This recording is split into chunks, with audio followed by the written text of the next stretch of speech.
Welcome to my 150th episode. That also means I'm wrapping up my third year of running this channel. The channel is sadly nowhere near where I hoped it to be at this point. If anything, the growth has slowed down in recent months. Nevertheless, I'm happy that I'm carrying on and most grateful for my small but loyal followers. As per usual, this episode is going to be a compilation of my favorite stories from the past 49 episodes. For the past 1 year too, I covered diverse subjects from social issues, tradition, lifestyle to historic events of Korea from the perspective of paranormal and bizarre. I hope it will be as much fun for you to go through some of them again as it is for me. As always, handpicked, translated and narrated by a host. Anthony.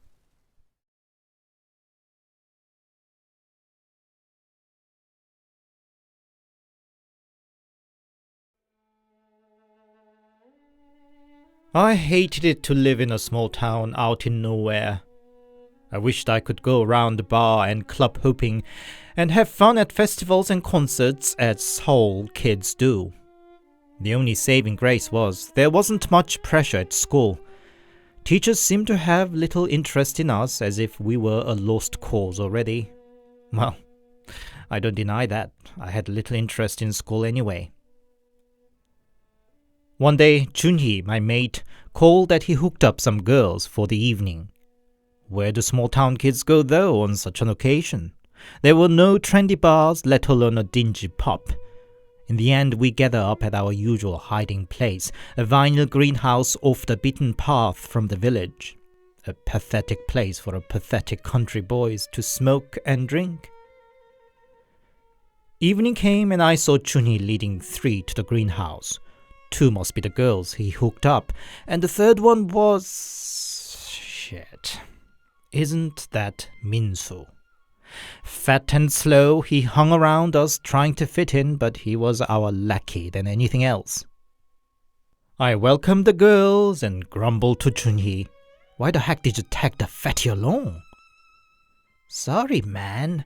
I ran into him in the town and he begged to come along. Just let him be, will ya? He said he's going to pay for our drink, Junhee said. Anyway, the drink went down smoother with the presence of the girls and silly flirts with them, but our meager supply soon ran dry. Oi, Minsu, my boy. Go and get some more drink, huh? I said.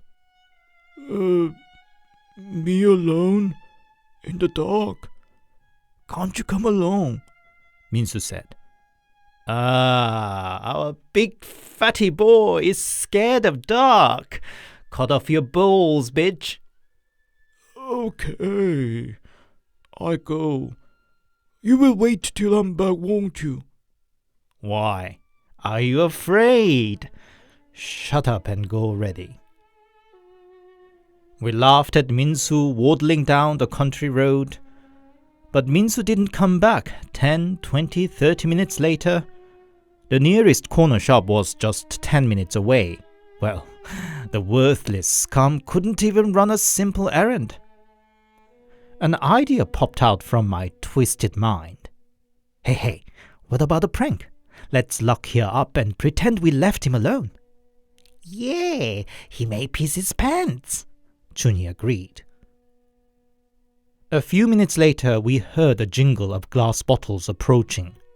We locked up the greenhouse and hid ourselves in the dark corner and watched Minsu struggling with the locked door. Guys, where are you? It's not funny. Please open the door. His voice got gradually more shaky and scared. We suppressed our giggles and watched on. Please, let me in. I'm scared. We were having a mighty fun. But what? Whom was Minsu talking to? Who are you? What do you want? Hurry! Let me in! Let me in! Ah! Is he trying to be smart with us or what? Gonna kill him? We hid our confusion behind the outburst of irritation and opened up the door. Minsu was on the ground with his eyes rolled back and foaming from his mouth. The bottles he brought with were all over the place. "Hey, you idiot! Wake up!" We shook and slapped Minsu about, but he was well passed out. Girls started screaming that they were scared. Junhee volunteered to run down to the corner shop to call Minsu's parents. Left behind with unconscious Minsu and whimpering girls, I just found the whole situation irritating.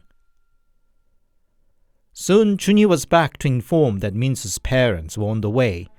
We sent girls away not to get them involved in the aftermath, and then we had nothing much else to do but waiting.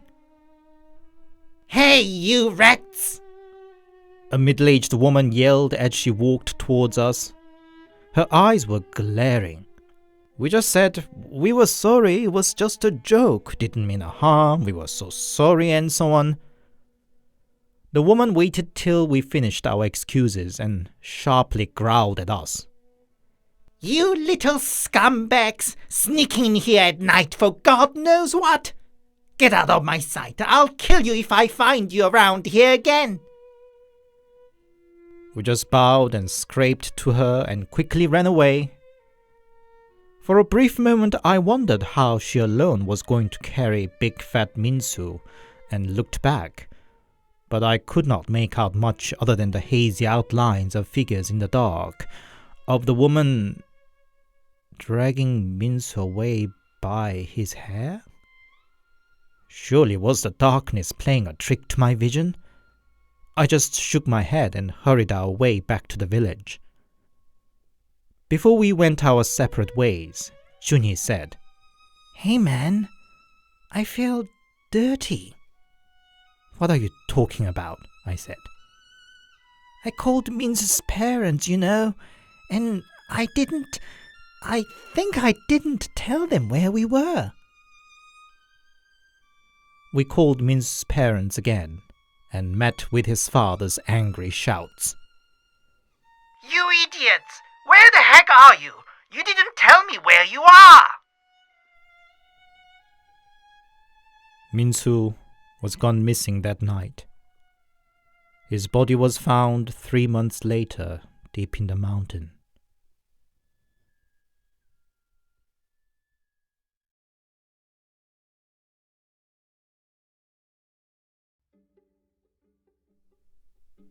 A week ago, an odd middle-aged man moved into the Gosiwon I live in. My first encounter with him was at the communal kitchen. I was boiling a pot of sundubujjigae, soft tofu stew. He tapped me on the shoulder and said in a weird mixture of Korean and English and with exaggerated gesture, "Hey, this thing is hot, spicy, hot. Know what I'm saying? You can't even speak English?" I simply replied, "I'm Korean." "Oh, right. You are so tall that I thought you were a foreigner," he said. I lived in this cheap Gosiwon for 4 years and have seen all sorts of people, from petty criminals on wanted list to an old man who wandered up and down the hallway with a knife in his hand and shouting somebody stole his apple, to a pathological liar who insisted that he was a colonel in US Army. The one thing the years of experience has taught me is whom to avoid, and this guy definitely gave off that vibe. I'll call him Mr. Extra for this story's sake, as he was indeed extraordinary in a negative sense. Whenever he bumped into a foreign resident in the hallway, he stopped them and talked gibberish in his broken English. At first I listened carefully to see if he should be saying something significant, but no. There was a Vietnamese guy, for example, and Mr. Extra stopped him and said in English, "Hey, you! Guide me room!"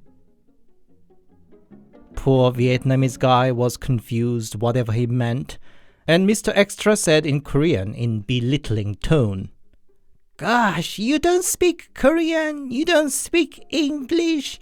How are you going to survive here?" Irony was the Vietnamese guy spoke decent English, much better than he, and not bad Korean either. Anyway, I wasn't the only one who was alarmed with Mr. Extra. In fact, everybody seemed to be keeping distance. But at the same time, we didn't give too much thought. Odd and annoying he might be, but usually the case, he would just become a part of the scene in the matter of few weeks, we thought. Until Sunday rolled in. Now, in this Gosiwon were 6 long-term residents, including myself. As we've lived here from 4 to 10 years, brushing with each other, everyone had inevitably a certain history of clashes and baggage with each other. For example, Mr. Room Number 1 was caught red-handed while stealing Mr. Room Number 2's instant noodle. Mr. Room Number 2 once used Mr. Room Number 3's slippers without permission and passed on his athlete's foot.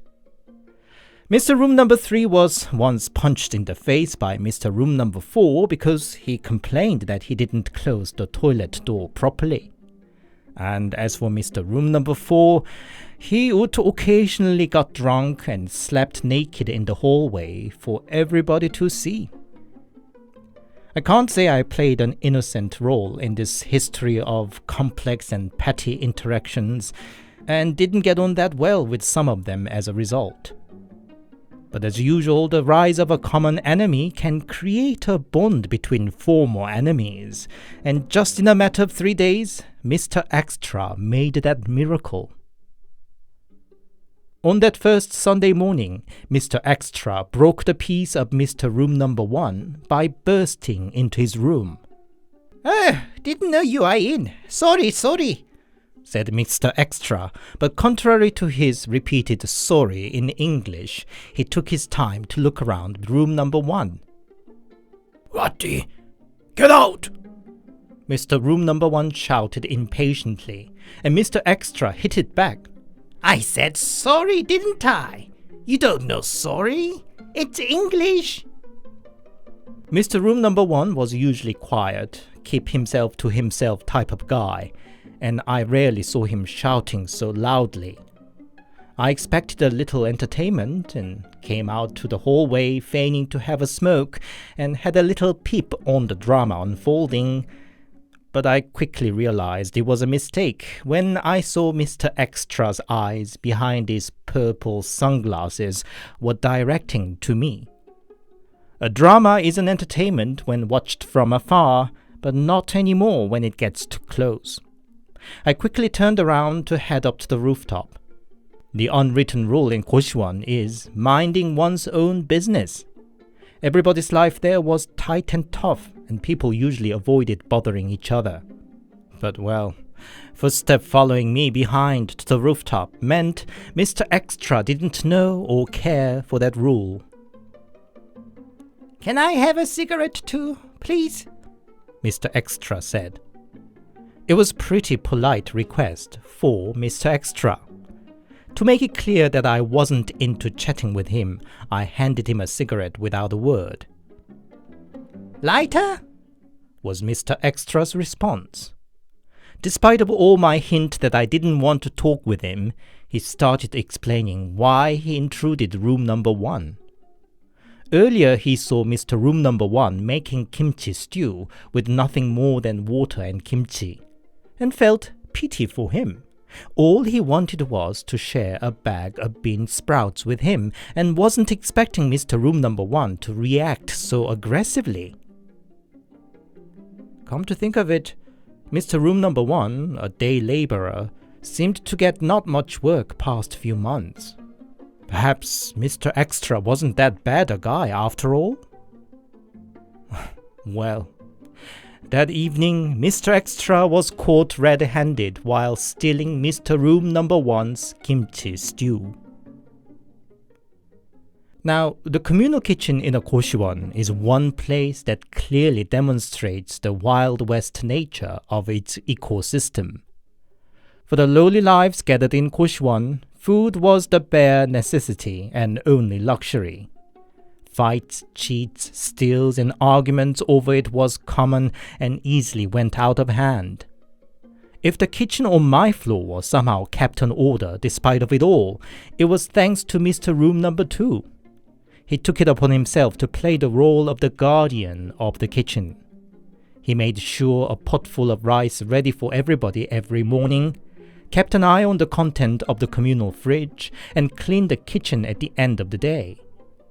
Every other resident on the floor understood how the kitchen could easily go disarray without such an intervention, so largely followed and accepted Mr. Room Number 2's dominance in the kitchen. But on Monday morning, Mr. Room Number 2 found the rice pot gone empty, which he had cooked earlier.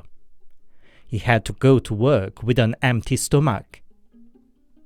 When he came back from work in the evening, he found the kitchen, his domain, left a mess.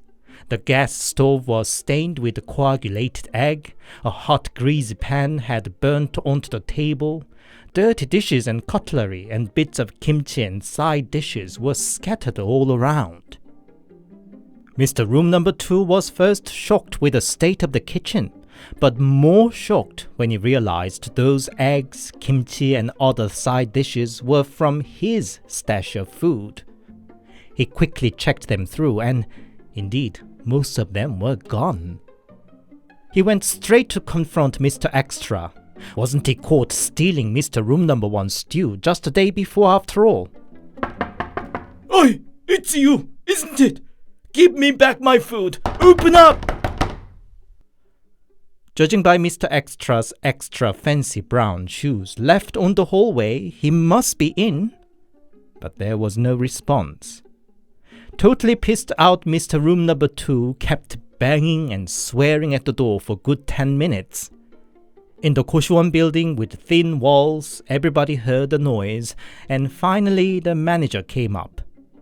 The old female manager seemed clearly uncomfortable to get involved, but Mr. Room Number 2 seemed easily going to break the door otherwise. In the end, she agreed to open Mr. Extra's room with her master key. And voila! Mr. Extra was in, pretending to be asleep. He insisted he was innocent, that he just had a ramen that evening and went straight to bed. Come and search! If you don't find anything, I'm gonna call police! He even defiantly threatened. But well, the top of kimchi, a pot of braised pork, all of which belonged to Mr. Room Number 2, were found under his bed. The potful worthy of rice that had gone missing in the morning was left out on the desk. Oh, I'm so sorry. I thought Mother Manager gave them for us all, was Mr. Extra's excuse. Gosiwon is not a place to stay. Apart from the few unfortunate ones like myself, most people would find a way to get out in the soonest opportunity.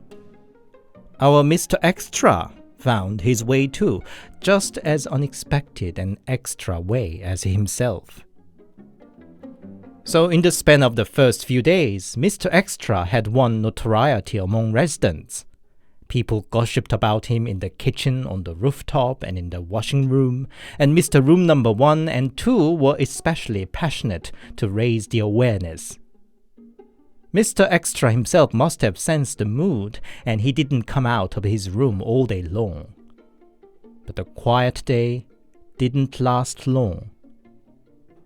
At 4 in the morning on Wednesday, the whole building was woken up by the shouts and banging. Judging by the voices, they were Mr. Room Number 1, 2, and 5. In the Gosiwon, whose residents were mostly day laborers, 4 in the morning was usually the quietest hour before people had to get up for another day's hard work.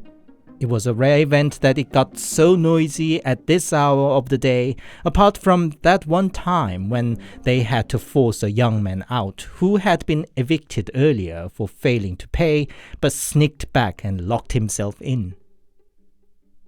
I was honestly more curious than irritated for having my sleep disturbed, but I was too tired to bother to find out. I slept through the commotion and only later in the day asked Mr. Room Number 5 about what happened. Apparently, previous night, Mr. Room number 5 came back late from work as usual, took a shower, and found his mobile phone disappeared from his desk. He went back to the shower room and the toilet to check if he had left it there, and bumped into Mr. Room number 2, who came to use toilet. Turned out his phone went missing too that day. They seeked Mr. Room number 1 and asked him to call their number on his phone, and the bell rang from Mr. Extra's room. And the whole commotion was them three banging and shouting at Mr. Extra's room. In the end, they had to get the key from the manager, but the Mr. Extra was defiant. The three men accused him about the bell ringing from his room, but when they tried to ring again, the missing phones were off this time. The argument got heated. Mr. Room number 1 especially seemed eager to blow a punch to Mr. Extra's face any minute. And just then, Mr. Extra took out his phone and called police, that he was falsely accused of a theft and now physically threatened by brutes. Police came and found some 10 mobile phones from under Mr. Extra's bed, as well as the wallet of Mr. Room number 5, another wallet that seemed to belong to a local uni student, and some more tubs of side dishes disappeared from the communal fridge. So, Mr. Extra exited from Gosiwon, escorted by the police he himself called in.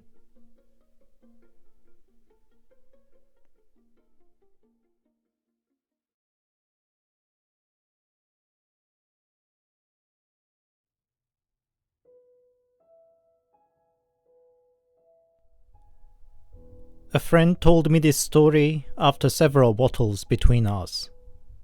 I'll call him Chong-woo here for the sake of the story. We first met in the uni. The first impression of his calm demeanor behind his thick glasses was that he was just an ordinary boy from a well-to-do family. It took quite some time till I finally realized that his life wasn't really that ordinary. His mom passed away when he was little.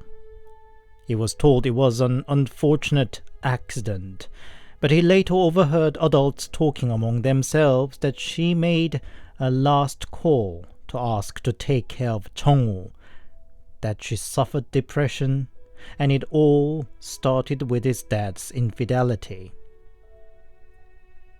His dad wasn't much more than a stranger to Chong-woo. He hardly ever talked to his son apart from leaving some pocket money on the breakfast table. He went through numerous girlfriends after Chong-woo's mom died. And one day, when Chong-woo turned 10, Dad introduced the glamorous woman as his new mom. Soon the new mom moved in with a daughter who was 4 years older than Chong-woo and was just as glamorous as her mom. The new mom was hysterical. She watched Chong-woo's every move with hawk's eyes. If he got bad results from school tests, she yelled at him loud enough for all the neighbors to hear. And if he came back home later than usual, she would interrogate him if he didn't do anything funny. She checked on his phone and flipped through his diary. The only one the new mom couldn't touch was her own daughter. Her face under the bleached yellow hair had thick makeup on, always smelt of cigarette, and her school uniform was tailored back to skin-tight miniskirt. When her mom screamed at her, she stared right back and spit it out at her. "Crazy bitch!" Her mom would of course go mad, but she would just lock up her room door and turned up the volume of her stereo to max, drowning her mom's scream and swears. And invariably it was the mother who would get tired and withdraw after an hour or two. While her mom was a crazy bitch, Chong-woo was an idiot to her. Also, she chewed out at him occasionally when their eyes met. They didn't talk to each other much, but sometimes when both parents were out, she took Chong-woo to a fast food restaurant. The new mom hated junk food, so it was the first time for Chong-woo to have a taste of such food. Watching him gobbling down a hamburger, she as again called him idiot. For Chong-woo, there was somehow the clearest memory of his stepsister, sitting across the cheap plastic table of the fast food restaurant and ticking her long nails together as her usual habit. His stepsister died of motorbike accident when she was 17. Since then on, Chong-woo occasionally got sleep paralysis. Nothing dramatic. He would open his eyes in the middle of the night and find himself paralyzed, and then he could smell a whiff of cigarette and ticking noise, and then would fall back to sleep. Chong-woo attributed it to experiencing the death of his stepsister at sensitive teenage years. As soon as he got a place in uni, he moved away from home. He ignored all the calls and contacts from his parents and tried to become fully independent. He got a girlfriend too, a fellow uni student named Suhi, pretty and friendly and popular among colleagues. And around the time, the context of his sleep paralysis changed. One day he once again opened his eyes in the middle of the night, followed by the usual cigarette smoke. But what followed was new. Something whispered in his ears. He could hear it saying the name of his girlfriend, Suhi, clearly. And then all sorts of obscene and even sexually degrading swears about her. The whispering voice gave off sneering giggle all the time. With that change, it also came more and more frequently. What used to be barely once a month event became now 3-4 nights a week and left Chong-woo tired and disturbed. One day he confided it to a senior student, and he, to Chong-woo's surprise, took him straight to a shaman, who turned out to be the senior student's aunt. Chong-woo half-heartedly talked about his sleep paralysis, and the shaman's response was, "Well, there is something around you. Not particularly good, but not exactly malicious either." Such neither this nor that kind of answer didn't help him at all. Sleep paralysis continued regardless, and Chong-woo could not believe whatever there was not malicious when he carried on calling his sweet girlfriend in all sorts of despicable names. In the end, he broke up with Suhi not long after. On one hand, he felt somewhat guilty to face her when he could just helplessly listen to all the smears on her every night, and at the same time, he was so tired that he just wanted to end it all as it all flared up with his relationship with her. And indeed, his sleep paralysis backed down to the previous level. Just occasional whiff of smoke and ticking noise. Chong-woo could not help but wonder, though, was it really his stepsister's spirit, or some other naughty entity pretending to be her? If it were truly his sister, why should she disturb him so much with his relationship? And why now, too, when nothing such had happened when he had other girlfriends previously in high school? A few years passed, and Chong-woo rented a room after finishing his military service. The location was good and was relatively cheap, but something wasn't quite right. Mold would creep up on the walls, and food would go off quickly even in the fridge, and occasionally he found long hair in the room, though he was the only one living there. He just thought it was damp and traces of a former tenant, until he started getting strange recurring nightmare. He would find himself on bed and then hear something busily running about. When he turned his head, he found it a woman with a long hair, running around on all fours. And then she would suddenly turn her head to look at him, and with that he would wake up with sweat. Problem was, every time he had a nightmare, the woman in the dream would get nearer to him. First to the bedroom door, and then into the room, and so on. He got scared and tried to sleep at his colleagues or in his club room at uni, but they were all but temporary solutions. When the woman finally got right up to his bed, he got desperate enough to seek the shaman he met a few years ago. But alas, she was away and could see him only in 3 days earliest. Jung-woo decided to avoid sleeping in his room for those 3 days. But when he went back to the room to pick up his textbooks and thought to relax a bit while charging his phone, he unwittingly dozed off. And without a miss, the woman on all fours appeared in his dream again. With loud steps, she jumped up on his bed and on him, and started to strangle him.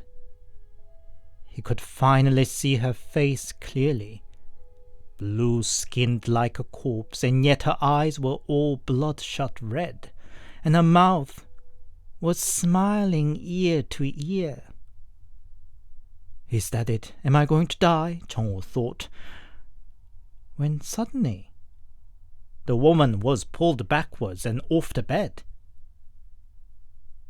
He smelled familiar whiff of smoke, and for the first time he also saw clearly a woman with hair bleached yellow. She was beating the woman with the long hair. Jung-woo had never seen anybody beating the other person so mercilessly and thoroughly. When the long-haired woman passed out completely, the yellow-haired one grabbed her by the hair and dragged her out of the room. Before disappearing, the yellow-haired woman looked back. It was exactly how Jung-woo remembered his late stepsister, as she sat across the table in the fast food restaurant. And she spit it out. "Idiot!" With that, Jung-woo woke up. He cried a while with strange sense of relief and sadness. When he visited the shaman the following day, she said as soon as he walked in, "See, I told you she didn't mean to harm." The horrible long-haired woman never appeared in Jung-woo's dream again, and he just got very occasional sleep paralysis with a whiff of smoke and ticking noise. Jung-woo says he still offers memorial ritual for his late stepsister, with hamburger and fries and all by himself. It's not traditionally proper, but she wouldn't mind, he says. Jung-woo says he's still not entirely sure if the spirit is really of his sister or something else pretending to be her. But I myself think it is indeed his stepsister. Jung-woo doesn't seem to know, but Soo-hee, his ex, was not the bubbly girl he thought she was. She was deep in some sort of cult, and was notorious for squeezing every penny out of boys who fancied her before spitting them out dry. So, my friend lives with a ghost of his sister, who is not particularly good, but not exactly malicious either.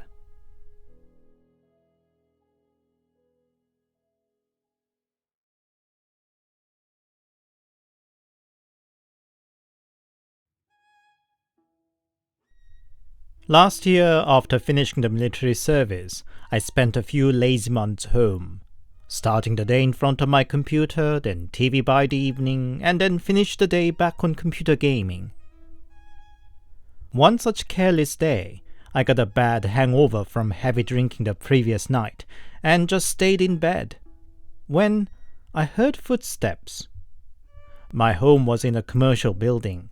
My home on the 4th floor was the only residential apartment in the whole building, rest being shops and offices. For the nature of the building, its ceiling was a bit higher and the hallways were laid with granite floor, which made footsteps ring and resonate loud and far. From my room that faced the corridor, I could hear footsteps already from the 2nd floor. And that footstep walked up from the 2nd floor, then 3rd, then to the 4th where I lived. "Who is it?" I shouted from bed. You have a package. I was crawling out from bed with a grumble, but realized I didn't order anything recently. My parents, who run a shop, usually have their orders delivered to their business. My most recent online shopping was a baseball cap, but I had received that already a couple of days ago. Wondering what it might be, I turned to the doorbell camera. Indeed, a man in a courier service uniform was holding a small box. "That is odd. I'm not expecting anything," I said to him over the door. He seemed to notice the camera and lifted a label on the box up to it. Well, aren't the name and address correct? They were indeed my name and address. But then I noticed something wasn't quite right with the box. I'm just out from the shower. Give me a second to put on something," I said, and quietly tiptoed to my parents' room, whose window faced the street outside. There was no sign of the courier van. Now I was convinced it was a scam. But what was I to do? He already knew my name and address, and confronting him might result in him coming back with a vengeance. "Is the package for Mr. Lee? He moved out a few days ago." I came up with a lie. Really? Do you have his new address? Or could you open the door in any case? Well, that didn't work. What now? I have lots others to deliver. Please open the door. I at least need to get your signature that the address is wrong. He insisted. "I have no idea. I don't know him anyway, and I'm a bit busy now," was my hectic return. The guy outside sighed and said, Could I at least get a glass of water then? I walked all the way up. Wasn't he so persistent? I ran out of what to respond. "Mister, please just go." My voice saying that was shaking despite of myself. The man suddenly pushed his face towards the doorbell camera, and with a creepy smile he said, Aren't you curious what's in this box, though? You want to see it, don't you? I'll show you. He then pulled out a military pocket knife from his trousers pocket, cut open the box, and pushed it to the camera. My God, whom I was dealing with was not just any old burglar, but a total nutcase. Inside the box was a dead cat, mutilated and slashed all over. I was out of words and my knees were shaking, watching the guy waving the terrible contents to the camera like a clown showing off a toy to a child. Getting no response from me, he took the box away and said, Aren't you lucky, you smart ass? But you know what? I have your name, address, and phone number, and now I know your voice too. Today you are lucky, but will you be so lucky next time too? Should I let him go, it was certain that he'd come back, and just as he said, who knows if I would be lucky again. I quickly reached out to my phone and took a shot of the face on the doorbell video, just before he walked away. I dropped on the floor and tried to calm myself down, and noticed his footsteps stopping short at the 3rd floor. I peeped out on the street for the next 10 minutes, but I could not see the guy walking out of the building. The psycho was staying and waiting in the building. I first called my parents not to come back home, and then called the police. Police arrived 50 minutes later, but their search around the building didn't yield anything. They got the photo of the guy I took and promised to strengthen the surveillance around the building. But would you have relied on that empty promise? I just picked up some clothes and stuff and escaped to my grandparents', and my parents joined me there too. That way, we suddenly became refugees. A couple of days later, I got a call from an unknown number. My heart was about to jump out of my mouth in case it might be that psycho. But to my relief, it was the detective in charge of the case. Apparently there was a case of a robbery homicide in my town shortly before my discharge from the military, and the murder weapon used was determined to be a military pocket knife. It was suspected that the psychopath guy I dealt with be the same perpetrator, and my case was now under homicide investigation. He thanked me for the photo I took, saying it should help his investigation hugely. And thank God, the mad guy was caught after about 2 weeks later, and my family could finally move back to our home. Now I always shred every bit of delivery box and letters before I throw them away.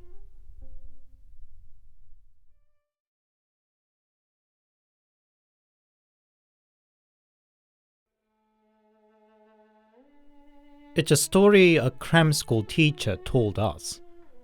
He was quite a performer. Even the mundane passage from the textbook would turn into an exciting saga through his mouth. Not sure if I could deliver the spookiness the story carried as he told it, but here we go.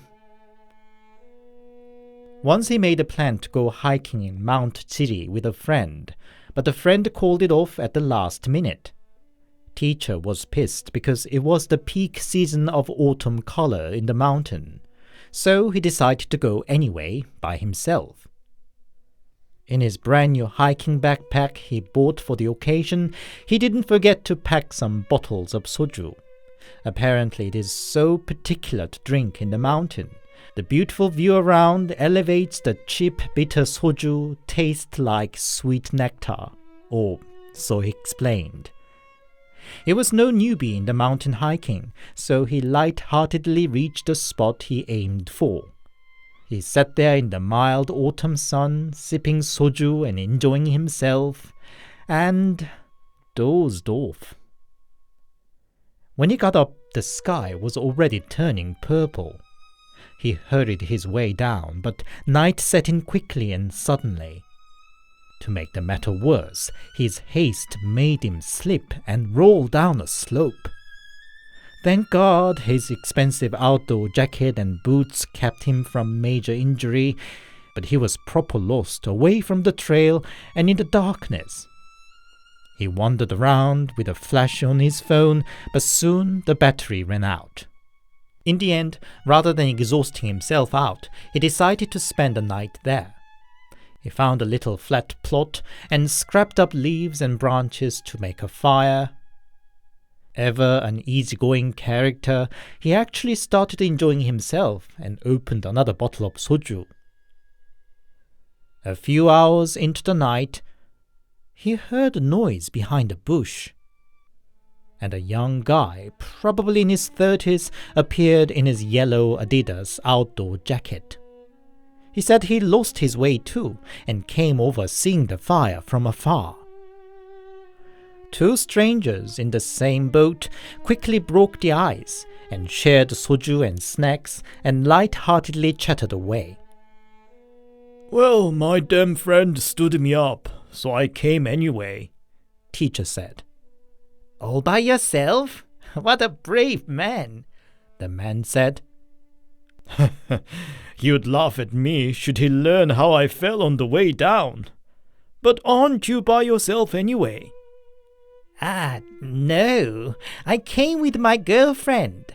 A sexy girl she is. Lucky you. Well, I'm married already. So, where'd she now? Well, she fell in the stream. I jumped in to rescue her and ended up like this. Oh, that's dangerous. So, what happened to her? She's dead. What else? What a strange joke. Teacher lifted his eyes from the fire to look at the guy's face across and noticed his clothes dripping wet, but they were dry just earlier. He kept lifting his eyes to the guy's face, and the face was pale blue with the tree branches stuck here and there. You better be careful too, the man said, and that was the last thing my teacher remembers before he passed out. He woke up next morning. He hurried his way down and made a report to the mountain rangers that he suspected a man and a woman drowned at certain point of the valley. Indeed, a day later, the ranger passed on the news that they found the bodies of a man and a woman.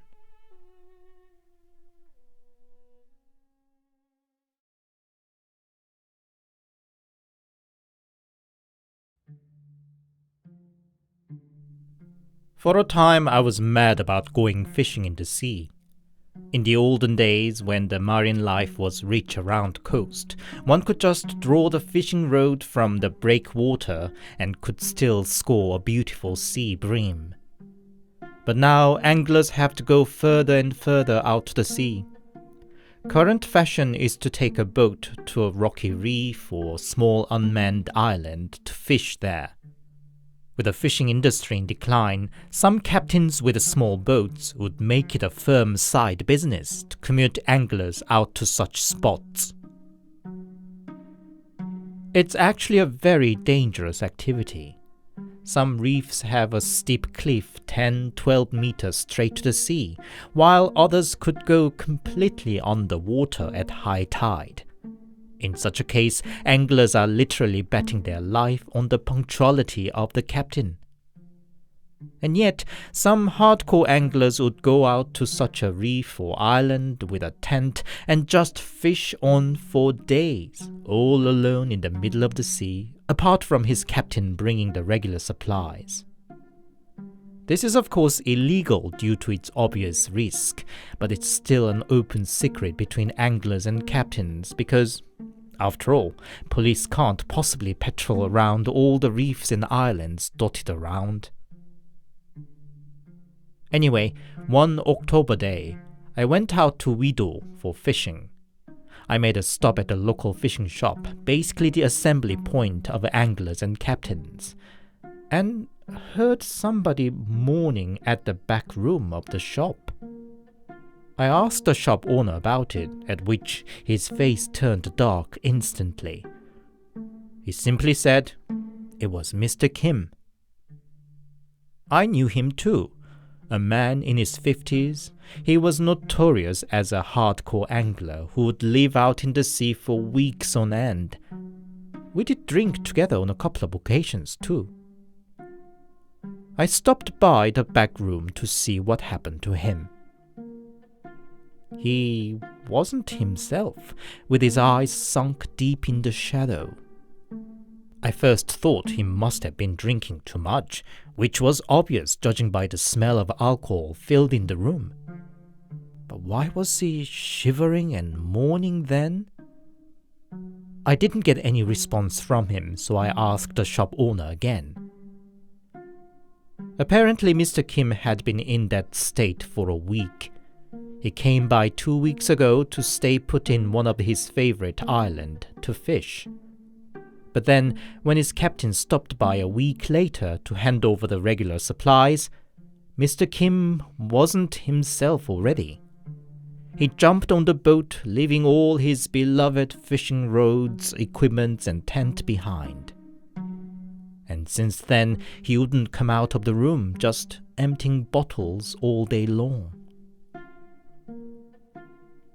Anyway, just so happened, the police raided the port that day, and the captain who was to bring me out to the sea was caught for some violation.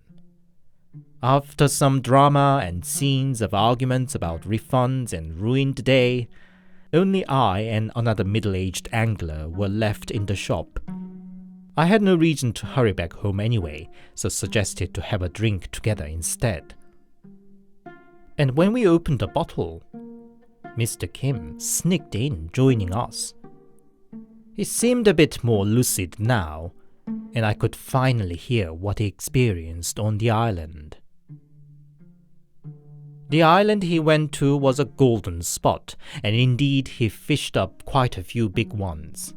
But the weather turned for worse into the evening, so he wrapped it up and withdrew into his tent.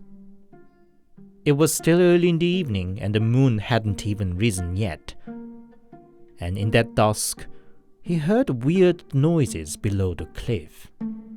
He wondered if it might be some taboos, and looked down the cliff and saw several people walking southwards across the sea. The island was sitting good 10-meter deep water already, and there was no way people could casually walk over the water. But there they were. Soon there were more of them, many, many more of them. Some 100 people were walking against the grey low sky and agitated sea. Some were marching on, some were staggering, others were looking back as if not wanting to go. Men, women, a couple in hand, even some kids following their parents. Mr. Kim was of course deeply shocked, but thought he was just hallucinating. After all, older generations used to say not to look at the night sea too long, otherwise one might see something one is not supposed to see. He gave himself a slap and cleared his throat loudly to snap himself out. But at the noise, the people on the sea turned to look at his direction, and then started climbing up the cliff. There was no way to run away on that isolated island. Mr. Kim ran into his tent and just closed his eyes and covered his ears. Nevertheless, he couldn't block the sound of numerous hands rubbing across the tent and telling him, Come with us. Come with us. Come with us.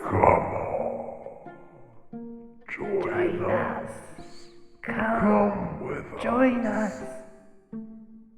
all he could do was shivering and pleading to save him before he eventually passed out. When he got up, it was already morning. He thought to pack up, but his body wouldn't move. He just emptied all the soju he brought with, waiting for the boat to come back. But even back on the shore, he heard those voices calling for him. Come on, come with us. And so he had to drown it with more soju thus far. When Mr. Kim finished his long monologue, I and the other angler didn't know what to respond, until the fishing shop owner broke the silence with a dark face. The day you saw the ghost of the sea, wasn't it October 10th? You know what happened that day a few years ago? It's the day the West Sea ferry sank. Yes, The accident that killed 292, many of which were hobby anglers.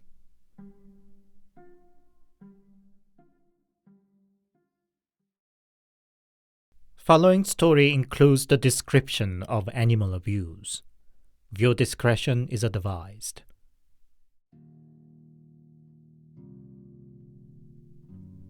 In many smaller military bases, they used to keep a big barrel at the back of the mess hall to put the leftovers and disposed food before it was taken away. So it was the same in the base I served in. It naturally attracted numerous animals, raccoon dogs, crows, and flocks of other kinds of birds. But the king of this weird ecosystem were cats. And these cats were nothing like the cutie fluffy things you may think of from the cat videos. They were wild, mean, and huge. Living on high-calorie, high-sodium military food, they got all puffy and fat. And the king of the kings in this lot was a big brown tabby, whom the soldiers nicknamed as the boss. He was not only huge, but so fat that his legs were almost invisible, buried under the flowing belly.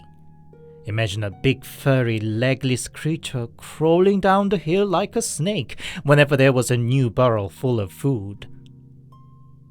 Anyway, when I was still at a newbie private, my base won at a certain event, and a quarter of the soldiers got a prize vacation, leaving the base short of a hand, especially at its kitchen.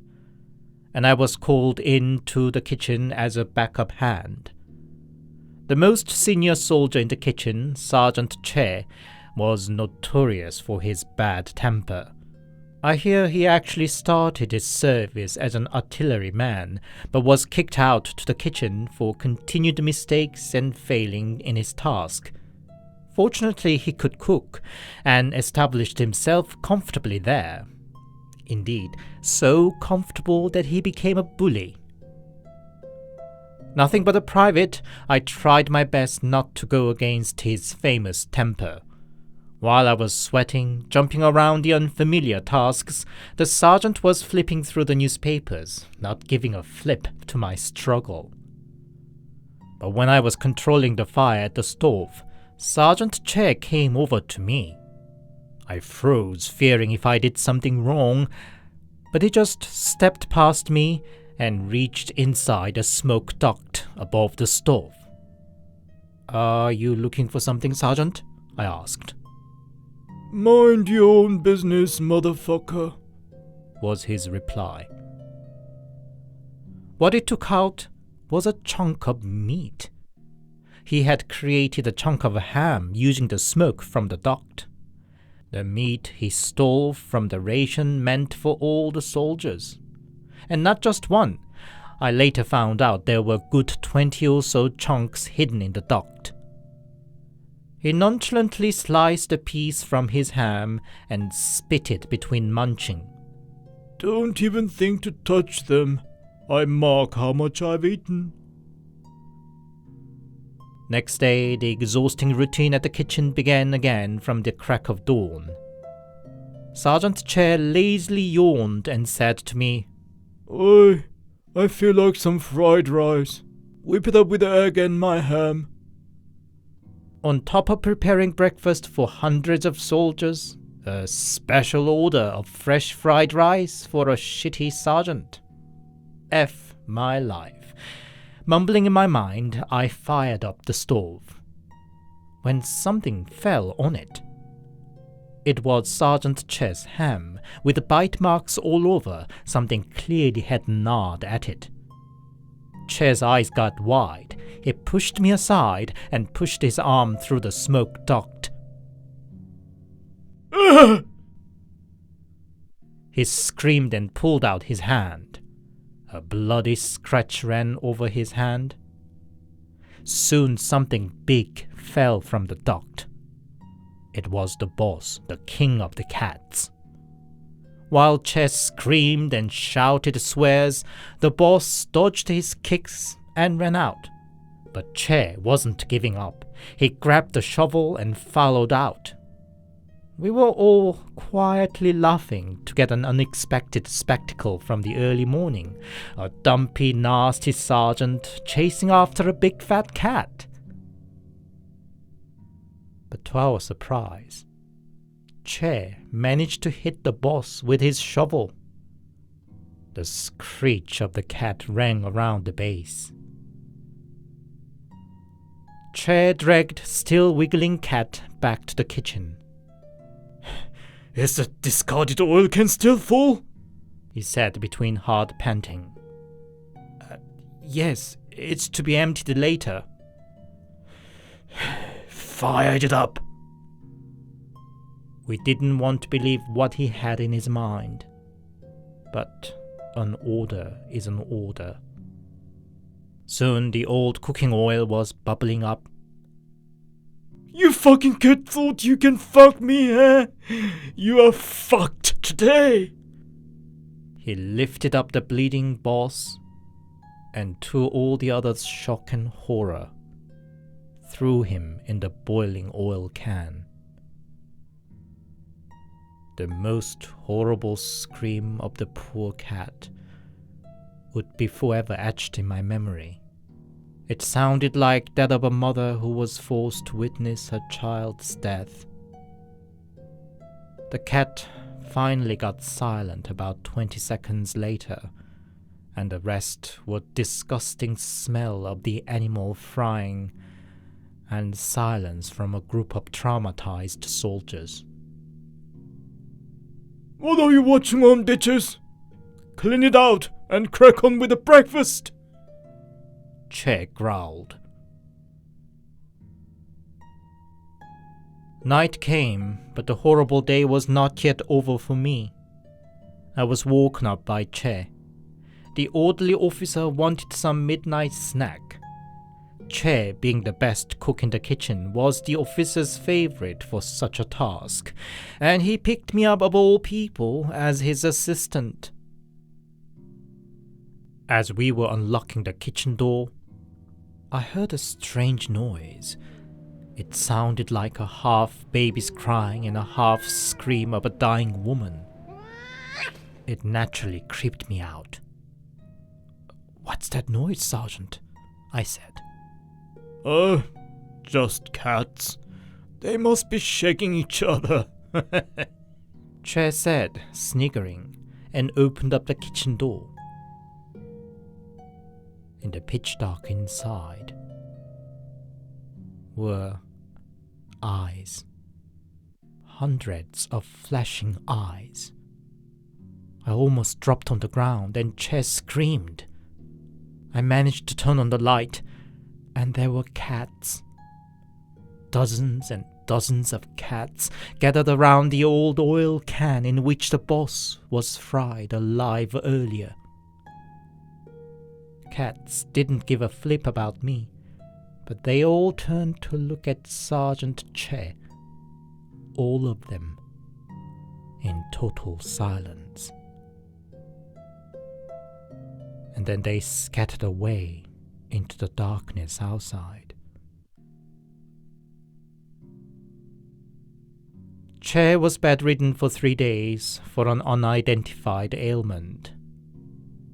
He discharged from the military when I became corporal, but I hear he died at a gas explosion another year after that.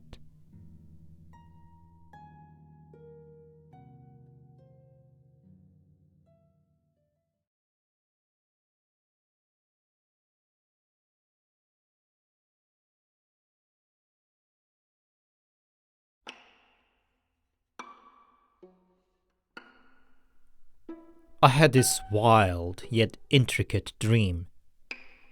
In the dream, I was traveling by myself in the wild, somewhere that seemed like in Australia. I walked along the road, carrying a backpack, taking photos of the landscape. Then, with a screech of a short stopping of a car, I lost consciousness. When I got around again, I was thrown off behind a bush. I must have been hit by a car, and the driver seemed to have hid my body behind a bush. And there, I died. The spirit of me was still thinking like a living person, how my family back in Korea would be worrying about me, how I missed my pet dog. It was so sad that I didn't even have a chance to say my last goodbyes to the people I loved.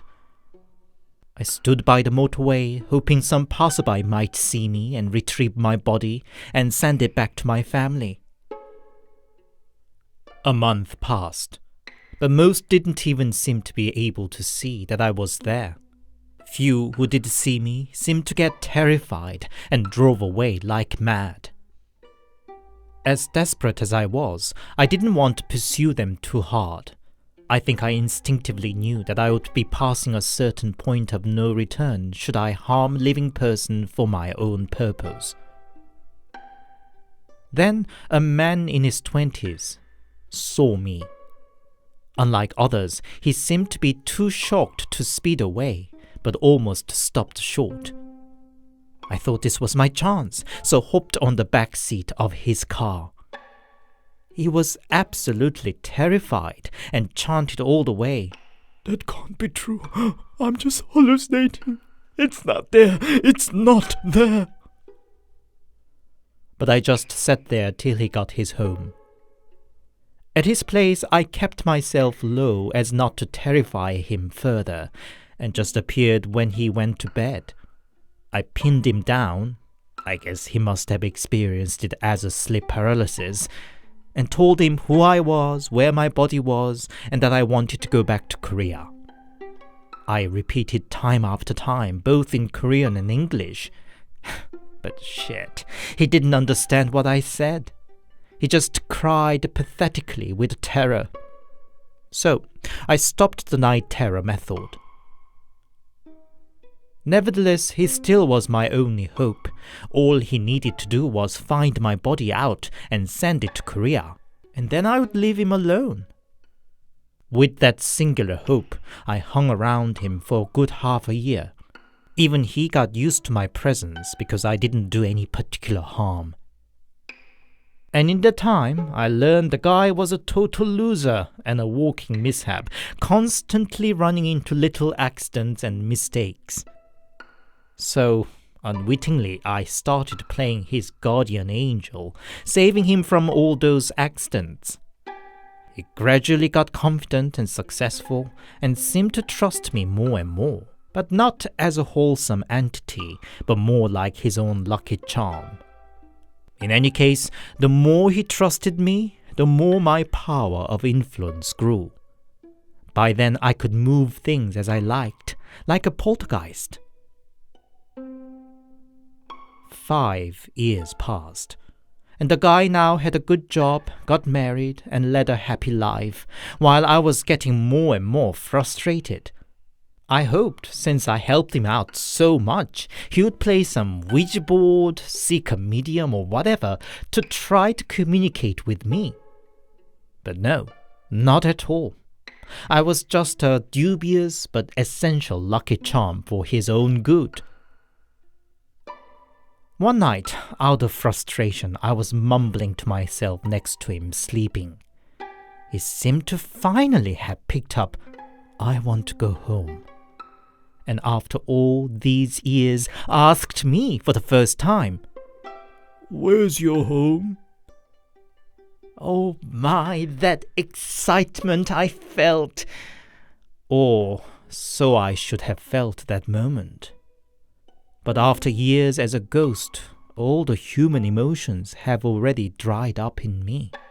The only thing I could truly feel was pain. Anyway, I hurriedly told him all, how I died, where my body should be. Please send me back to my family. Haven't I helped you out enough to grant my wish now? But I could see what he was thinking. "God, that's far away. So much of a hassle too. And I'd better keep you next to me." I got angry, but hoped one day he would change his mind, and hung around another 5 years. Now he became a father. And one day, I was hit by a grave sense that my parents back in Korea had just passed away. Unlike me hanging around as a ghost, they seemed to have passed on to the underworld peacefully. And that meant I would never be able to see them again. I waited too long. I took my time too long, all because of this ungrateful bastard. With a growing sense of loss and rage, I turned into an evil. Now I could not even feel pain. The only thing left in me was hate towards the guy. I didn't have a reason to exist anymore. Now nobody would love me again. Nobody would remember me. All because of him. I first killed his wife. Even in the dream, I could feel the sense of excitement and fulfillment after I crushed her to bits. The guy bewailed at me why I didn't prevent it this time, but I just laughed and hissed. Except he, so taken by grief, didn't seem to realize I was laughing for the first time in our 10 years of our life together. I hid myself away from him, suppressing my growing excitement in anticipation of destroying everything valuable for him. Next target were his parents. I used my trick to have them win a free travel deal, and on their trip, I trapped his father in the indoor barbecue to give him a slow, suffocating death, while I pulled his mother to the deep end of the pool to drown her. I jumped around with joy for my achievement. The guy called out for me in despair, but I kept hiding and just laughed at his grief and suffer behind his back. I was already excited about my next target, his daughter. I lured and teased his neighbor's dog and got it beat away the little girl's throat in the plain sight of her dad. She died with the blood spewing out from her throat like a fountain. I was so overjoyed that I could not even think to hide myself from him anymore. I just laughed, jumped, and danced around with all the ecstasy I felt. Now you know my pain too, don't you? Having lost everything? He was now half mad and just stayed inside. I was happy to see him in that state, but got a bit bored having nothing more to take away from him. I just kept pestering around him, pushing my giggling face right up to his. One day he tried to talk to me, but I couldn't care less.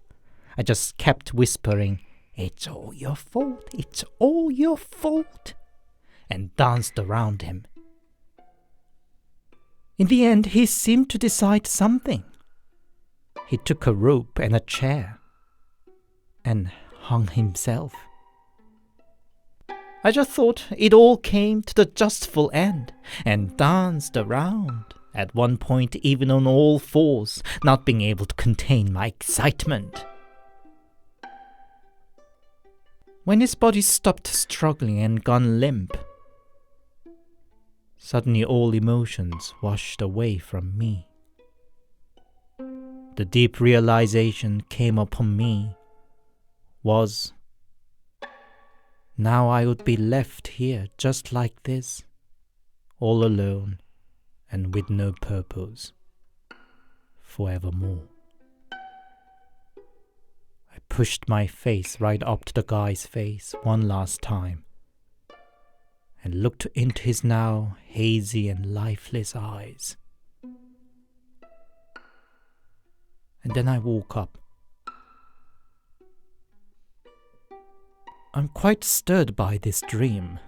The whole arc of emotional journey I went through was so vivid, and I still remember the poor guy and his family's faces. Could this be really how a lost spirit turns into an evil?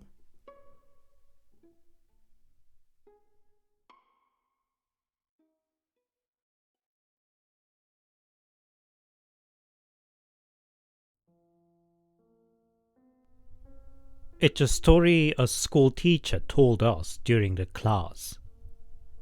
She was in her late 50s and usually a pretty straitjacket character who never said anything other than the content of a lecture.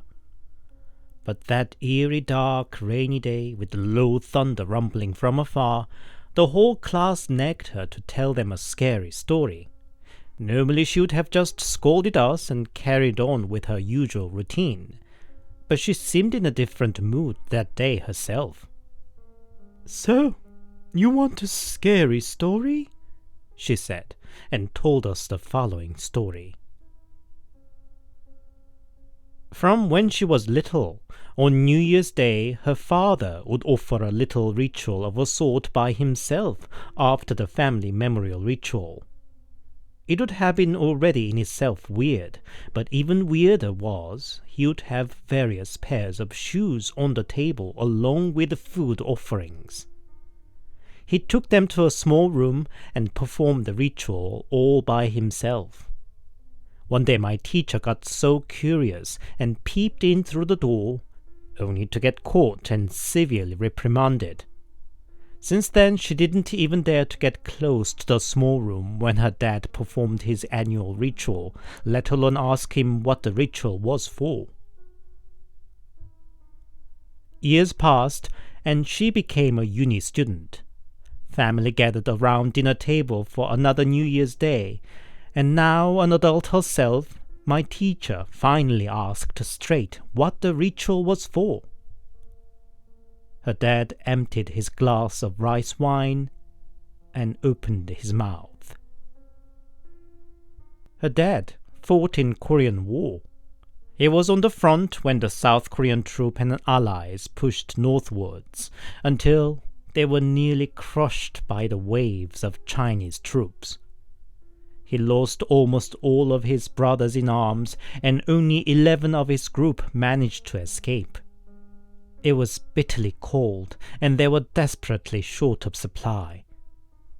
As they took the escape route through deep in the mountains, exhausted and starved soldiers dropped out one by one. Then the desperate rest would take shoes off from their dead mate, to boil its leather upper, and ate it. By the time they managed to reunite with other fellow troops, there were but 3 left alive, including her dad. So he discharged after the war, got married and led an ordinary life, until, since one day, he started getting weird dreams.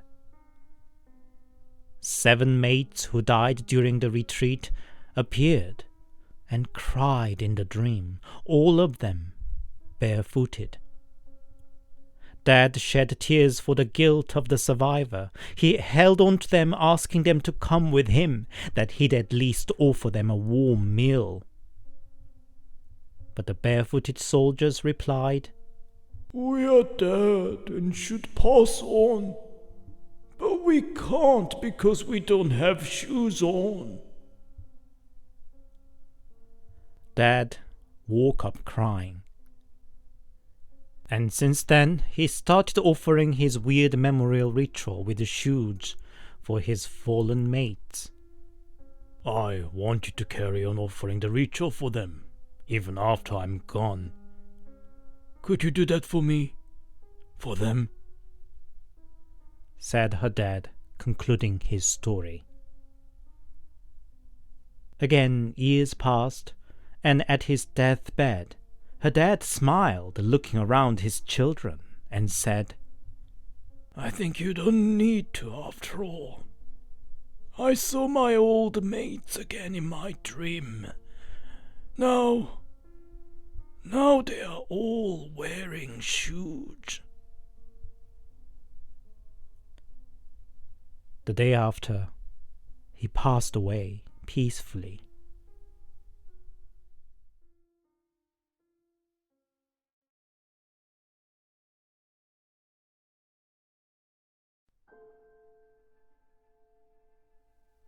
My father's from a small island in Tongyang City at the southern end of the nation. It's what his grand aunt experienced when Dad was still a little boy. I would address her as Granny here for the sake of the story. The time was a day before Chuseok holiday. Granny came out to Tongyang town to shop for all the things necessary for festive food and memorial ritual. The shopping took longer than she expected, and she missed her bus. One thing led to the other, and by the time she managed to walk to the port, the last boat back to her island had already departed too. It was of course long before mobile phones, and she didn't know what to do or where to turn to. There was lots to prepare for the big holiday, and she could not go back home that evening. In the end, she decided to just walk across the sea. What, you might say? But the island is just a few hundred meters away from the mainland, and at the lowest tide in the right season, the sea got shallow enough to walk across. But of course, it's nothing like walking on the pavement. There were rocks, muddy pits, and potholes, and once the tide turns back in, it can become as deep as 10 meters at certain spots. It goes without saying the risk was infinitely higher after dark. But the weight of duty as the wife in charge of the big family gathering was still bigger. So, she was climbing down the coast with a heavy bundle of shopping in her hand, when somebody called her. "Oi, ma'am, are you trying to cross the sea?" When Granny turned to look, there was a big, burly man.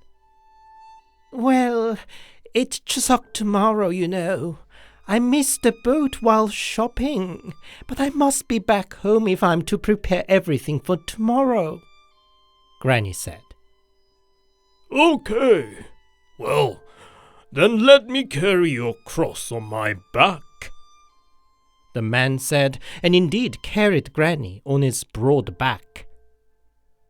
To break the sense of embarrassment, Granny tried to chat him up, but he didn't reply much. And anyway, before she could say much, they already arrived the island. Granny was so grateful and gave the man some of the rice cake she bought earlier as a token of thanks. Man graciously accepted it and disappeared to the dark sea again. There were still tons to do at home, and Granny hurried back. It was only the following day, when the relatives gathered for Chuseok pointed it out, that Granny realized how odd the previous night's encounter was. First, how quickly the man managed to walk across those few hundred meters. Even for a strong young man, to walk across the rocky seabed with a woman and a bundle on his back wouldn't have been an easy task. Yet the man just walked on without a care. Second, Granny was completely dry even after the crossing. Even at the lowest tide, there are various puddles and potholes, and especially with all the waves, it was impossible that she could cross the route completely dry. And according to the relatives who lived around the port on the mainland side, there was no such a man by Granny's description. In the end, Granny concluded that the man must have been a Dokkaebi, and her unbelievable story became the talk of the island for a while.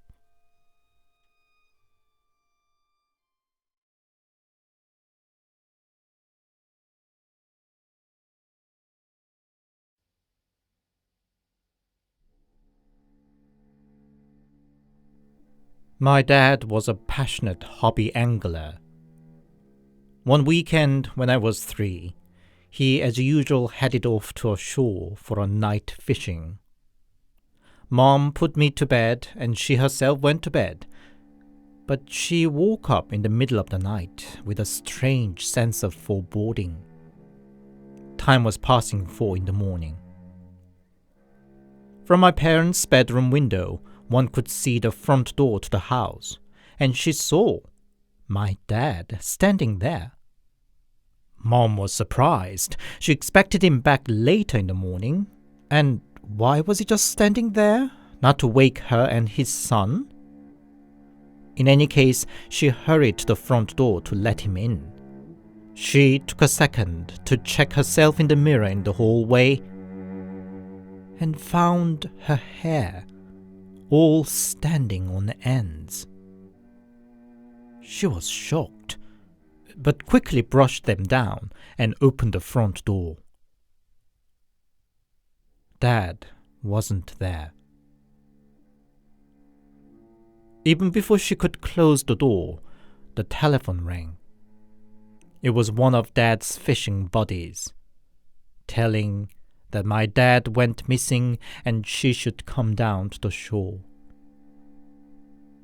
When she got there, what met her was Dad's cold, dead body. Mom told me this only when I became an adult. She thinks Dad must have wanted to see her and me one last time before he went.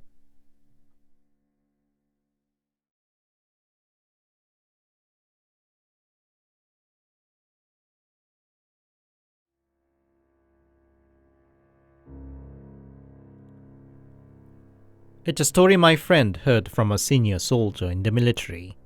I'll call him here Kim for the sake of the story. Kim had a married aunt who ran a 노래방 karaoke bar. The 노래방 occupied the second and a part of the third floor of the building, and the rest of the third floor was the flat for aunt's family, including her little son. During a vacation from the duty, Kim paid a visit to aunt. That afternoon, aunt had some business to go out and asked Kim to watch over the 노래방. There weren't many customers during the daytime, so the third floor was not opened with all the karaoke machines and lights off. Even aunt's son, Kim's nephew, wasn't back from school yet, so the third floor was empty. Time was passing 4 p.m. Kim heard some noise of a kid giggling from the third floor. He was sure the third floor was empty, but the laughing sound continued. It sounded like from a kid as little as his nephew and gave him chills for some reason. In the end, he went up to the third floor and was about to open the door to aunt's flat.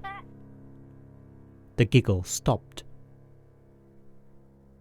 When he came down to the counter on the second floor, he ran into his nephew just coming back from school. "Weren't you at home just now?" Kim asked his nephew just in case. "No, I'm just back from school," nephew said and went up to the flat. About half an hour later, Kim saw his nephew entering the 노래방. "Hey, when did you go out again?" Kim asked. "What? I'm just back now. I hung around with friends after school. I'm back," said nephew and went into the client's toilet next to the counter. Kim was a bit baffled. He was a bit drowsy earlier. Did he actually doze off a bit and nephew sneaked out meanwhile? Then he saw his nephew coming down from the third floor. "What didn't you go to the toilet here?" Kim shouted. "What are you saying? I was upstairs all the while. I'm going out to see friends now," nephew said. And as soon as he went out, leaving baffled Kim behind, came out the nephew from the toilet. "I'm gonna have a nap upstairs," said he and went up. Kim fainted at that point.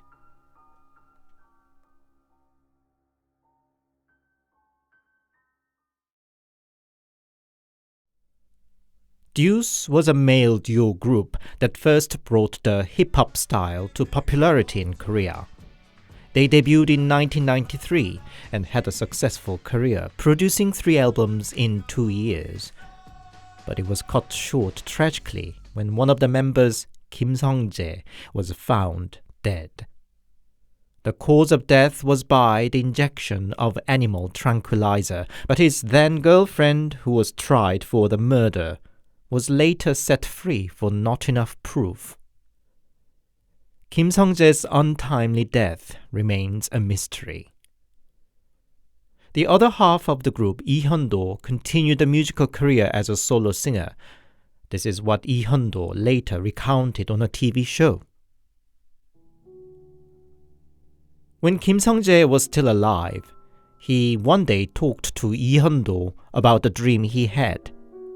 In the dream, they just finished the performance. Fans ran to them with bouquets of flowers. But strangely, they gave all the flowers only to Hyun-do and not a single one to Sung-jae. "Ha! You should be happy to get all the flowers," Sung-jae in the dream complained. "Don't worry, buddy. Tomorrow you'll get all the flowers. Many, many more than these," Hyun-do said. Kim Sung-jae was found dead the day after he talked about the dream. And indeed, he got many, many more flowers at his funeral.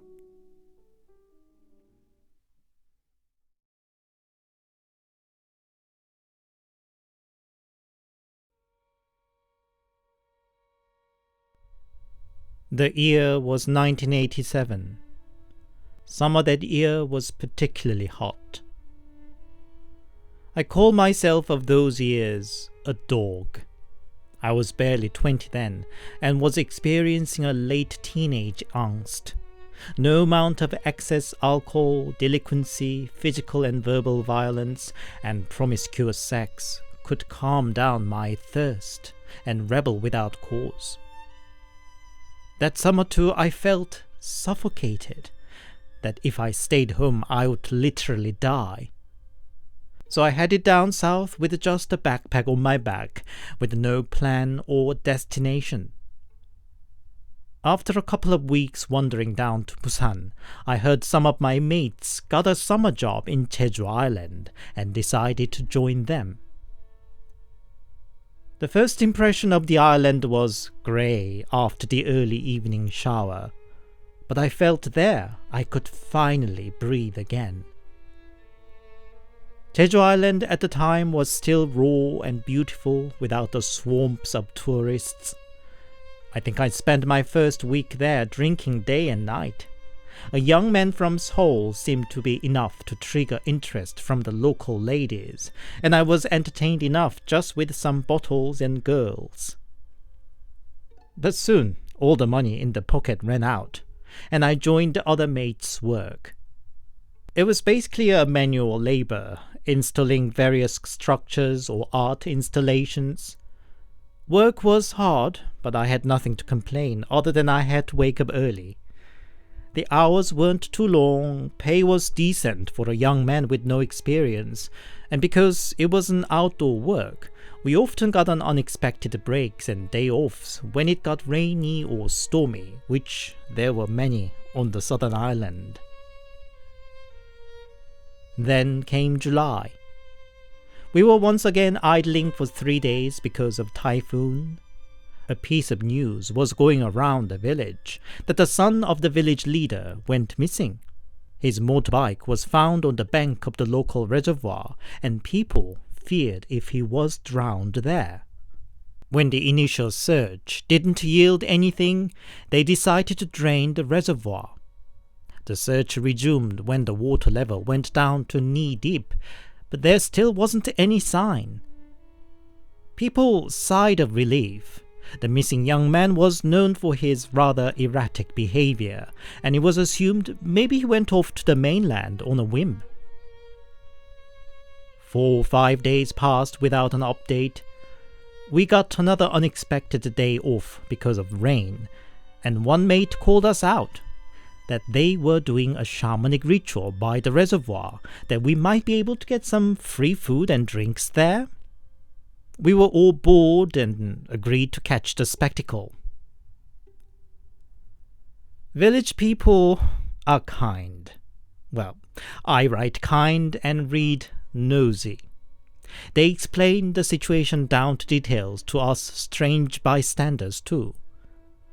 The village leader could not shake off the feeling that his son was still in the reservoir and seeked and brought in a shaman all the way from Gwangju. She was apparently known for her ability to console the drowned souls. When she arrived, she took a one look at the missing young man's motorbike and declared he was in the water. The shaman looked very old, about 80 years. She didn't do anything showy that I was expecting, no walking on blades or letting blood out of a pig. The old shaman in white stood calmly at the edge of the water and chanted something quietly, jingling her ritual bells. The weather turned suddenly. The rain ceased and the gust stopped. Maybe it was just a temperamental island weather, but the shaman floated away a ball tied to a white string over the water. She further chanted for a good 5 minutes and told her assistant to fish it out again. Shaman took one look inside the ball and he handed it over to the village leader. His face turned white and dropped on the spot. Other spectators who took a glance also let out a low scream and moved away from the ball. We got curious and moved in closer, but could not see what there was. All the while, the shaman asked the assistant to bring out a box. Inside was a rather large meju. It's a brick of cooked soybeans. You hang it out dry and ferment like a block of cheese or ham, and it's the base ingredient of many fermented condiments like soy sauce, Korean bean paste, and gochujang. The shaman tied it to a white string and told the assistant to throw it into the reservoir. We were amused. A meju would just melt and break away in the water. Not knowing anything better, we joked among ourselves. Is she turning the whole reservoir into a doenjang soup or what? The shaman once again chanted some sort of spell with the jingles of her bell. But it was more intense than before, even shaking her body a little bit. While people's attention moved to her, I could finally take a glimpse of the ball from earlier. Inside were hairs, clearly that of a human, quite a lot of them too. My logic was trying to come up with how they could appear in the ball. "Pull it out!" Shaman shouted with such a force that I didn't expect from a little old woman. "You boys too! Pull it out!" She told us, and as if under a spell, we all joined to pull out the white string that was tied to the block of meju in the water. There were about 10 of us, me, my mates, and some village guys, but we could not pull it out. The string got tight with resistance, and it felt we were fighting against a big powerful fish or something. Not sure of what was going on, I gave a quick glance to the shaman. "Carry on! Don't think or say anything! Just carry on pulling!" With a face devoid of emotions, shaman said with a low voice. And just like a fish would, the resistance finally let out, and we could pull the rope towards the shore. A short while after, I could make out the outline of meju block floating above the surface. Some screamed, some dropped on the ground, and everybody stepped away from the shore. There it was. The body of village leader's son, all bloated and eyes still opened. Pulled out by his hair, that were all stuck to the block of meju.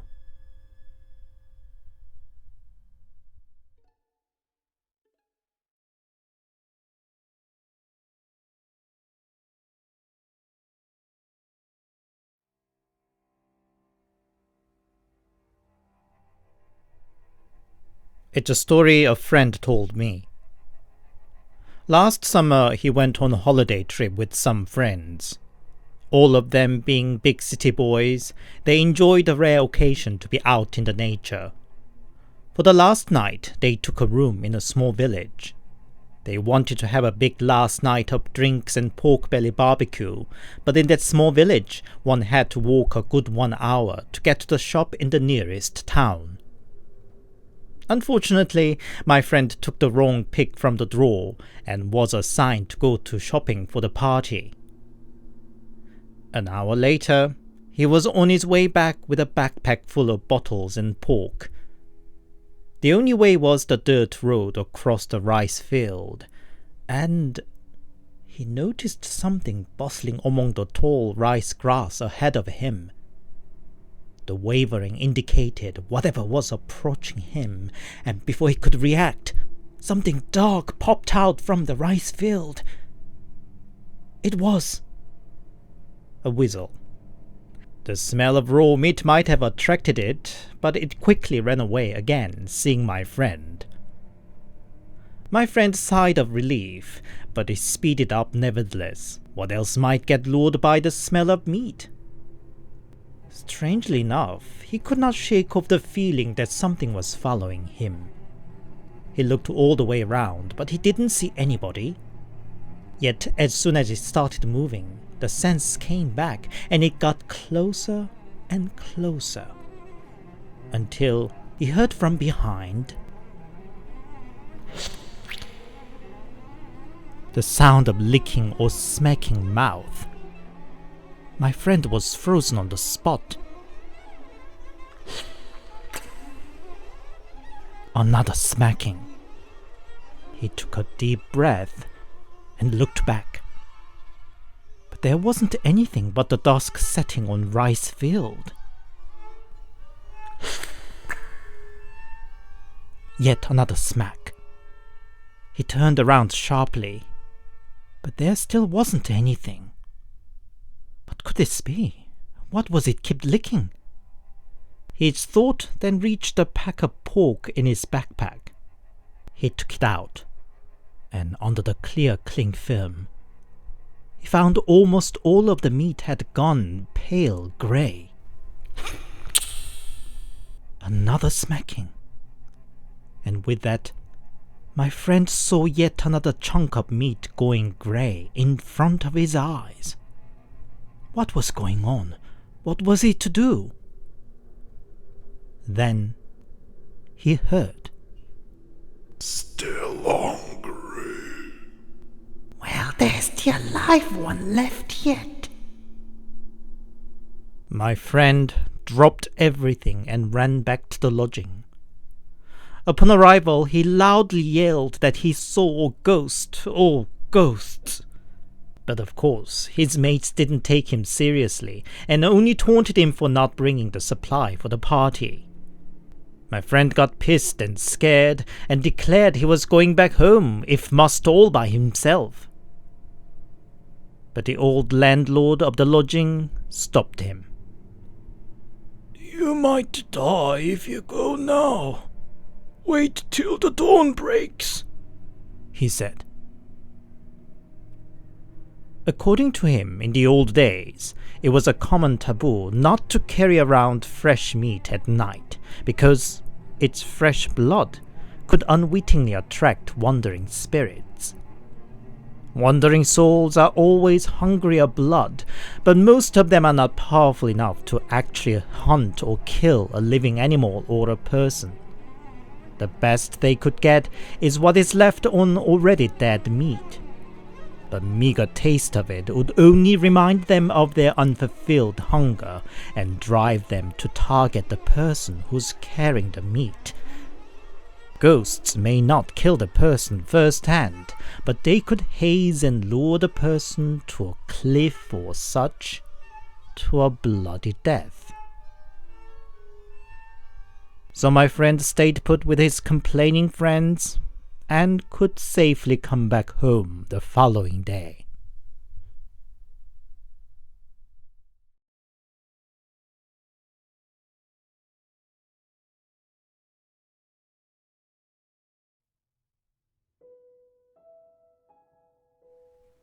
Almost exactly a year ago, I was down with a bad flu, unlike my usually healthy self.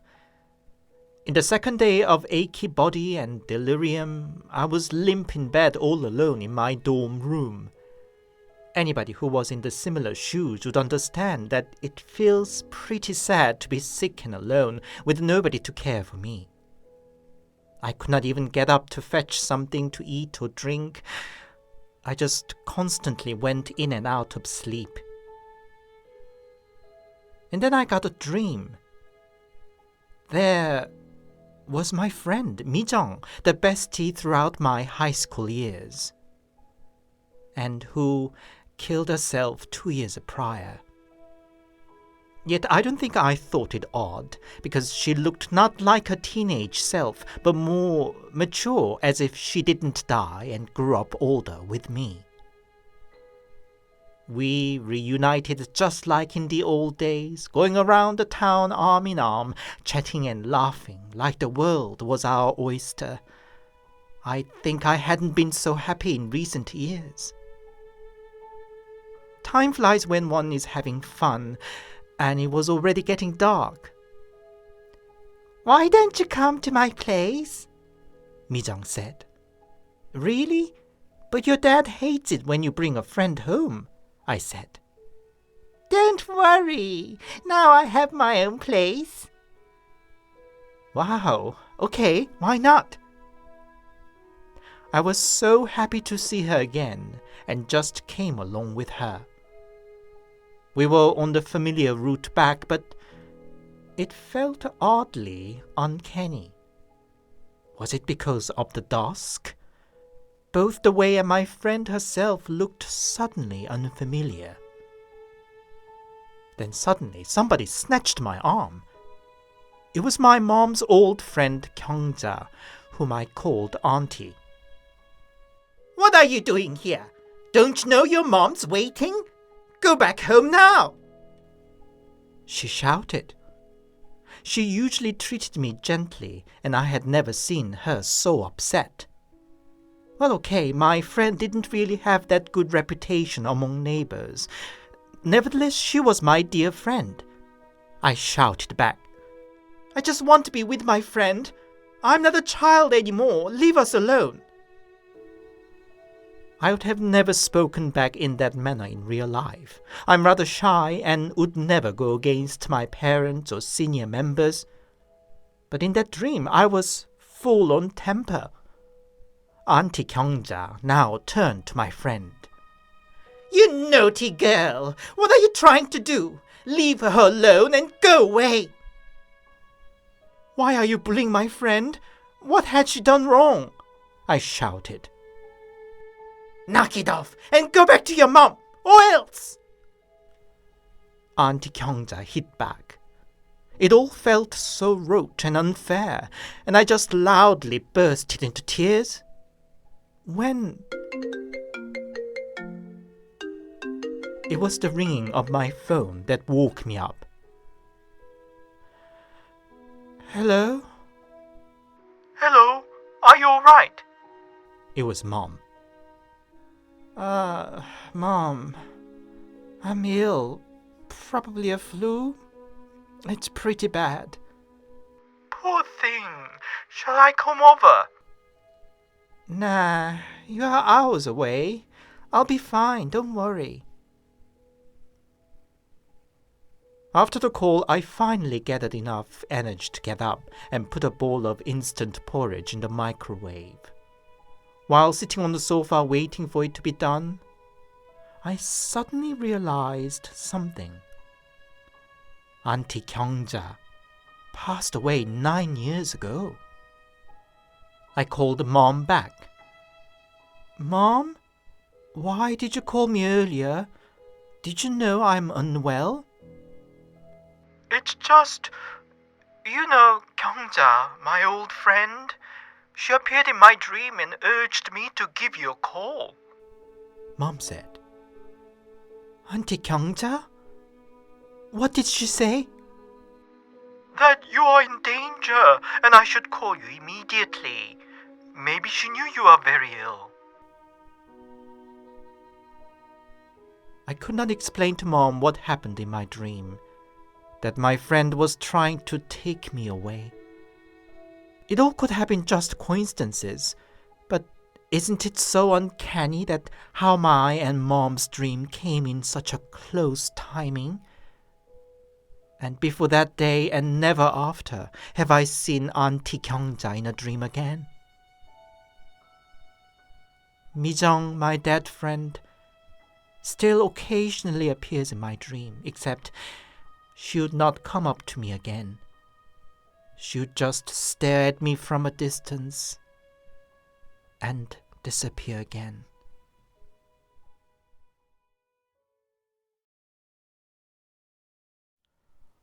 Hi, it's Anthony here, and thank you very much for listening. I hope you enjoyed the compilation. As I already announced last week, I'm going to give myself a month off this time because I'm visiting Korea for a month to spend some time with my family.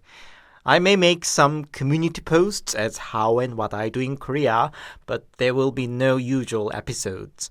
But I'll be back in July with the authentic footages from Korea and hopefully refreshed energy.